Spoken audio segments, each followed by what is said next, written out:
Are you scared to step into relationships, give relationships a try again because of previous hurts and pains? Don't even trip. Your boy's got your back with a scripture in mind that I think could be really encouraging to you. Ecclesiastes 11, verse 5 through 6 reads this: As you do not know the path of the wind or how the body is formed in the mother's womb, so you cannot understand the work of God, the maker of all things. Sow your seed in the morning, and at evening let your hands not be idle, for you do not know which will succeed, whether this or that, or whether both will do equally well. So you might be kind of looking at me weird. Why did I take you to Ecclesiastes? And how does this deal with relationships? Allow me to break it down. In this entire context, Solomon is discussing this importance of planting, of investing, of sowing a seed and starting something new.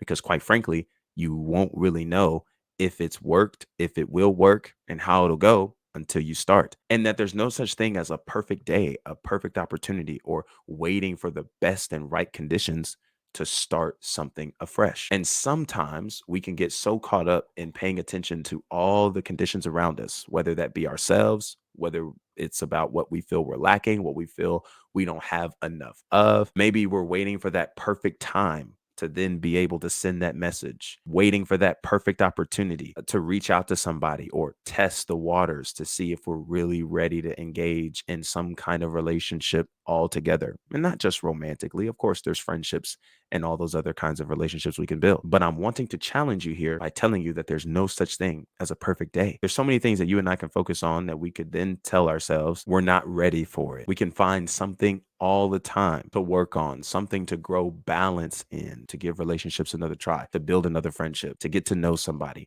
to learn and get into community. But if we're being honest, sometimes a lot of that is fear of what happened in the past is going to happen again. I don't know how this is going to play out. When in reality, we can't really tell the future in such a manner. I cannot look that far in the future to determine if somebody's going to remain by my side in some of the most difficult, darkest times in my life. Matter of fact, I really won't ever really know if someone feels the same about me once I share my feelings with them. Yes, all of that is scary. All of that is risky.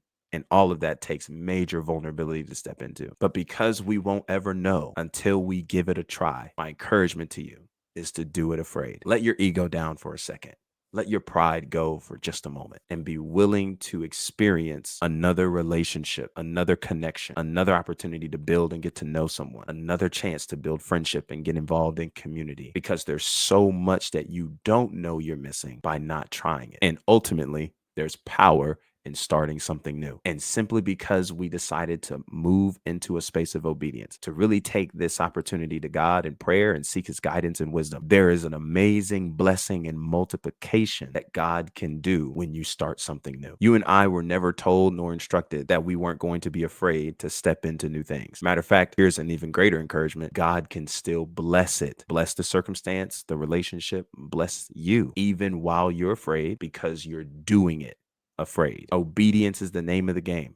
And that's something that us as believers should always operate in, even when what's in front of us looks intimidating, scary, and we have no idea how it's going to play out. Your questions are valid. Your concerns are heard loud and clear. And my encouragement to you is to take it to prayer, do it afraid, and give relationships another chance. And if it works out, awesome. And I'm proud of you. If it doesn't work out, cool. Still proud of you because you gave it an opportunity. And now we have a greater chance and opportunity to fail forward. And the way that we're able to fail forward is because we're leaning back on our foundation, who's Christ, who's able to carry us through such tough times of uncertainty, shakiness, because we're resting on the greatest love, whom is the same yesterday, today, and forevermore. And with him, life will always be just fine. Remain on your healing journey. Stay close and near to God in that process. And as you're in that process, begin to pray and ask God to give you the heart and desire to try relationships again. And when those opportunities come,